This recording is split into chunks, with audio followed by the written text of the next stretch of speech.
जय जय श्री राधा रमण, जय जय नवल किशोर, जय गोपी चित चोर प्रभु, जय जय माखन चोर।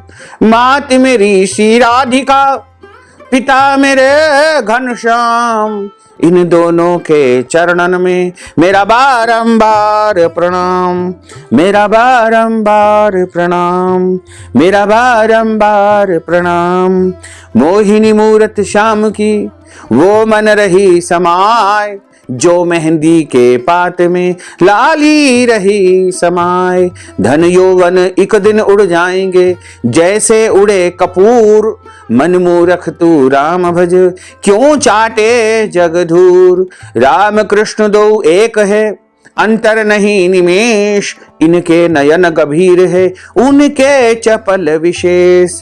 राधे तू बड़ भागिनी कौन तपस्या कीन, तीन लोक तारण प्रभु सो तेरे अधीन। तन पवित्र सेवा किए धन पवित्र कर दान, मन पवित्र हरि भजन सो होत त्रिविध कल्याण। बोलिए श्री गिरिराज धरण की जय, श्री गोवर्धन नाथ भगवान की जय, श्री श्याम सुंदर यमुने महारानी की जय, जगत गुरु श्री वल्लभाधीश की जय, श्री गोसाई जी परम दयाल की जय, श्री गुरुदेव की जय, आज के आनंद की जय। आप सभी ने अधिक मास पुरुषोत्तम मास के 23वें अध्याय की कथा का श्रवण किया। इसके आगे की जो कथा आती है वो 24वें अध्याय की कथा है। आज हम सभी अध्याय 24 की कथा में प्रवेश करने जा रहे हैं। मणिग्रीव बोला कि हे द्विज, विद्वानों से पूर्ण और सुंदर चमत्कारपुर में धर्म पत्नी के साथ में रहता था। धनाढ्य पवित्र आचरण करने वाला, परोपकार में तत्पर। मुझको किसी समय संयोग से दुष्ट बुद्धि पैदा हुई। दुष्ट बुद्धि के कारण मैंने अपने धर्म का परित्याग किया, दूसरे की स्त्री का सेवन किया और नित्य अपेय वस्तु का पान किया, यानी जो पीने योग्य पदार्थ नहीं है, जैसे मदिरा पान इत्यादि गलत गलत कार्यों को मैंने किया। चोरी हिंसा में तत्पर रहता था, इसलिए बंधुओं ने मेरा त्याग किया। उस समय महाबलवान राजा ने मेरा घर लूट लिया। बाद में बचा हुआ जो कुछ धन था उसको बंधुओं ने ले लिया। इस प्रकार सभी से तिरस्कृत होने के कारण, अपमानित होने के कारण वन में मैं निवास करने लगा। अपनी पत्नी के साथ इस घोर वन में निवास करते हुए मुझ दुरात्मा का नित्य जीवों का वध कर जीवन निर्वाह हो रहा है। हे ब्रह्मन, इस समय आप मुझ पातकी पर अनुग्रह करें। प्राचीन पुण्य के समूह से आप इस घोर वन में आए हुए हैं। हे महामुने, स्त्री के साथ मैं आपकी शरण में आया हूं। आप उपदेश रूप प्रसाद से कृतार्थ करने के योग्य हैं। जिस उपाय को करने से मेरी गरीबी और दरिद्रता इसी क्षण इसी समय नष्ट हो जाए और अतुल वैभव को प्राप्त करके यथा सुख मैं विचरण कर सकूं। उग्रदेव बोला, हे महाभाग, तुम कृतार्थ हो गए हो जो तुमने मेरा अतिथि सत्कार किया है। इसलिए इस समय स्त्री सहित तुमको होने वाले कल्याण को कहता हूं, जो बिना व्रत के, बिना तीर्थ के, बिना दान के, बिना प्रयास के तुम्हारी गरीबी और दरिद्रता को दूर करने वाला उपाय है। ऐसा मैंने विचार किया है। मैं आपको एक बहुत ही पुण्यकारक बात बताने जा रहा हूं, इसको ध्यानपूर्वक सुनो। यह जो वर्तमान समय में महीना चल रहा है, इसके बाद जो तीसरा श्री पुरुषोत्तम मास आने वाला है, उस पुरुषोत्तम मास में पूरी सावधानी के साथ में विधि पूर्वक तुम दोनों स्त्री पुरुष श्री पुरुषोत्तम भगवान को प्रसन्न करने के लिए दीपदान करना। उस दीपदान से तुम्हारी यह गरीबी दरिद्रता जड़ से नष्ट हो जाएगी। तिल के तेल का दीपदान तुमको करना चाहिए।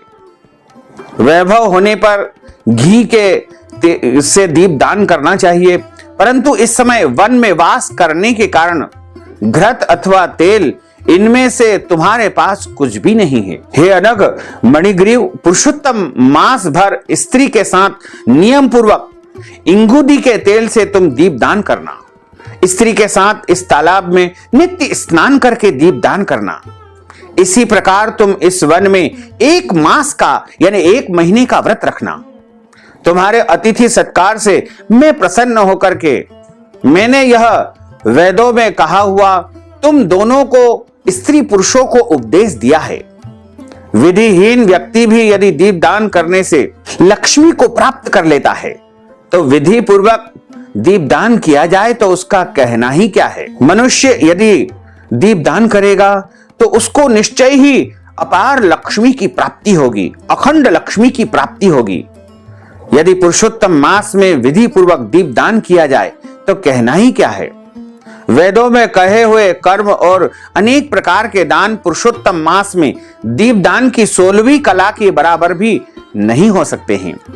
समस्त तीर्थ, समस्त शास्त्र पुरुषोत्तम मास के दीपदान की 16वीं कला को नहीं प्राप्त कर सकते हैं।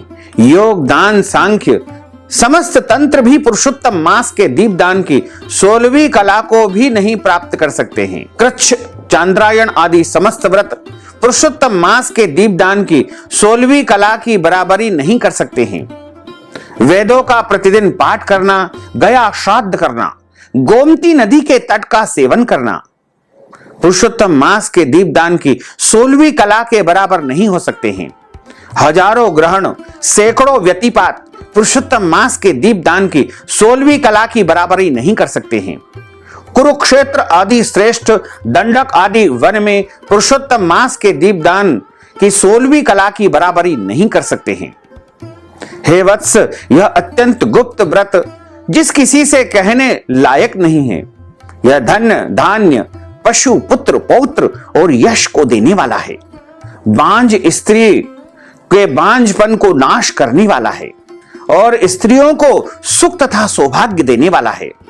राज्य से गिरे हुए राजा को राज्य देने वाला और प्राणियों को इच्छा अनुसार फल देने वाला यह पुरुषोत्तम मास है।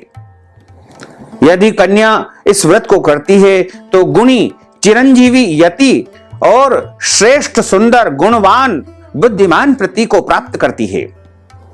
स्त्री की इच्छा करने वाला पुरुष सुशीला और पतिव्रता स्त्री को प्राप्त करता है। विद्यार्थी विद्या को प्राप्त करता है। सिद्धि को चाहने वाला अच्छी प्रकार से सिद्धि को प्राप्त करता है। खजाने को चाहने वाला खजाना प्राप्त करता है। मोक्ष को चाहने वाला मोक्ष को प्राप्त करता है। बिना विधि के, बिना शास्त्र के जो पुरुषोत्तम मास में जिस किसी जगह दीपदान करता है वह इच्छा अनुसार फल को प्राप्त कर लेता है। यानी बिना विधि विधान के यदि आप कहीं पर भी किसी भी तरह से इस पुरुषोत्तम मास में दीपदान करते हैं तो निश्चय ही आप जो भी चाहोगे, जो भी सोचोगे वो आपको जरूर प्राप्त हो जाएगा, इसमें कोई संशय नहीं है। हे वत्स, विधि पूर्वक नियम से जो दीपदान करता है तो फिर उसका कहना ही क्या है। इसलिए पुरुषोत्तम मास में दीपदान करना चाहिए। मैंने इस समय यह तीव्र दरिद्रता को नाश करने वाला दीपदान का विधान तुमसे कहा है। तुम्हारा कल्याण हो, तुम्हारी सेवा से मैं प्रसन्न हूं। अगस्त्य मुनि बोले कि इस प्रकार वह श्रेष्ठ ब्राह्मण मन से 2 भुजा वाले, मुरली को धारण करने वाले श्री हरि भगवान का स्मरण करते हुए शीघ्र ही वहां से प्रयागराज के लिए निकल गए। वे दोनों अपने आश्रम से उग्रदेव के पीछे जाकर उनके पास कुछ मास पर्यंत वास करके प्रसन्न होकर के दोनों स्त्री पुरुष उग्रदेव को नमस्कार करके फिर अपने आश्रम को पुनः चले आए। जंगल में अपने आश्रम में आकर के भक्ति से पुरुषोत्तम में मन लगा करके ब्राह्मण की भक्ति में तत्पर उन दोनों स्त्री पुरुष ने 2 मास बिताया। 2 मास बीत जाने पर श्रीमान पुरुषोत्तम मास का पुण्य महीना आया। उस पुरुषोत्तम मास में वे दोनों गुरु भक्ति में तत्पर होकर के दीपदान को करते हुए आलस्य को छोड़ करके वे दोनों ऐश्वर्य के लिए इंगुदी के तेल से दीपदान करते रहे। इस प्रकार दीपदान करते हुए उन दोनों को पूरा पुरुषोत्तम मास व्यतीत हो गया। उग्रदेव ब्राह्मण के प्रसाद से शुद्धांतकरण होकर समय पर काल के वशीभूत होकर के इंद्र की पुरी को गए। वहां होने वाले सुखों को भोग करके पृथ्वी पर भारत खंड में उग्रदेव के प्रसाद से श्रेष्ठ जन्म को उन दोनों स्त्री पुरुष ने धारण किया। पूर्व जन्म में जो तुम मृग की हिंसा में तत्पर मणिग्रीव थे। वह वीरबाहु के पुत्र चित्रबाहु नाम से प्रसिद्ध राजा हुए। इस समय यह चंद्रकला नाम की जो तुम्हारी स्त्री है, वह पूर्व जन्म में तुम्हारी सुंदर पत्नी थी। पतिव्रत धर्म से यह तुम्हारे अर्धांग की भागिनी है। जो स्त्री पतिव्रता होती है, वे अपने पति के पुण्य का आधा भाग लेने वाली होती है। श्री पुरुषोत्तम मास में इंगुदी के तेल से दीपदान करने से तुमको यह निष्कंटक राज्य मिला। जो पुरुष श्री पुरुषोत्तम मास में घृत से यानी घी अथवा तिल के तेल से अखंड दीप दान करता है, तो फिर उसका कहना ही क्या है। पुरुषोत्तम मास में दीपदान का यह फल कहा गया है, इसमें कुछ भी संदेह नहीं। जो उपवास आदि नियमों से श्री पुरुषोत्तम मास का सेवन करता है, तो उसका तो कहना ही क्या है। वाल्मीकि मुनि बोले कि इस प्रकार अगस्त मुनि राजा चित्रबाहु के पूर्व जन्म का वृत्तांत कहकर और राजा चित्रबाहु से किए गए सत्कार को लेकर के तथा अक्षय आशीर्वाद देकर के वहां से चले गए। इस प्रकार यहां पर अधिक मास पुरुषोत्तम मास के 24वें अध्याय की कथा का समापन होता है। श्री बृहन्नारदीय पुराणे पुरुषोत्तम मास महात्म्ये 24वां अध्यायः श्री कृष्णार्पणमस्तु। बोलिए श्री कृष्णचंद्र भगवान की जय। अच्युतम केशवम राम नारायणम कृष्ण दामोदरम वासुदेवम हरे श्रीधरम माधवम गोपिका वल्लभम श्री जानकी नायकम श्री रामचंद्रम भजे। जानकी मनोहरम सर्वलोक नायकम श्री शंकरादि सेवितम पुण्य नाम कीर्तनम राम राम राम राम राम नाम तायकम राम कृष्ण वासुदेवा भक्ति मुक्तिदायकम राम कृष्ण वासुदेवा भक्ति मुक्तिदायकम राम कृष्ण वासुदेवा भक्ति मुक्तिदायकम राम कृष्ण वासुदेवा भक्ति मुक्तिदायकम। बोलिए श्री लक्ष्मी नारायण भगवान की जय। श्री वृंदावन बिहारी लाल की जय। श्री गिरिराज धरण की जय। श्री गोवर्धन नाथ भगवान की जय। श्री श्याम सुंदर यमुने महारानी की जय। जगत गुरु श्री वल्लभाधीश की जय। श्री गुसाई जी परम दयाल की जय। श्री गुरुदेव की जय।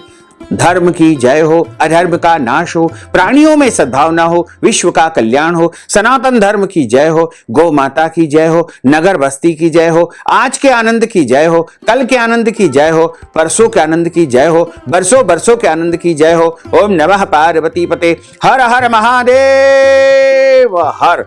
भक्तजनों, माताओं बहनों, यदि आप पुरुषोत्तम मास अधिक मास के निमित्त कोई भी दान पुण्य करना चाहते हैं, वस्त्रदान, अन्नदान, गोदान, ब्राह्मण भोजन या मालपुए का दान करवाना चाहते हैं, तो आप अपना नाम और गोत्र हमें व्हाट्सएप के माध्यम से भेजें और इस हेतु नगद राशि हमारे गूगल पे, फोन पे अथवा पेटीएम नंबर के माध्यम से भेज करके या अकाउंट नंबर के द्वारा भेज करके पुरुषोत्तम मास का संपूर्ण पुण्य लाभ प्राप्त कर सकते हैं।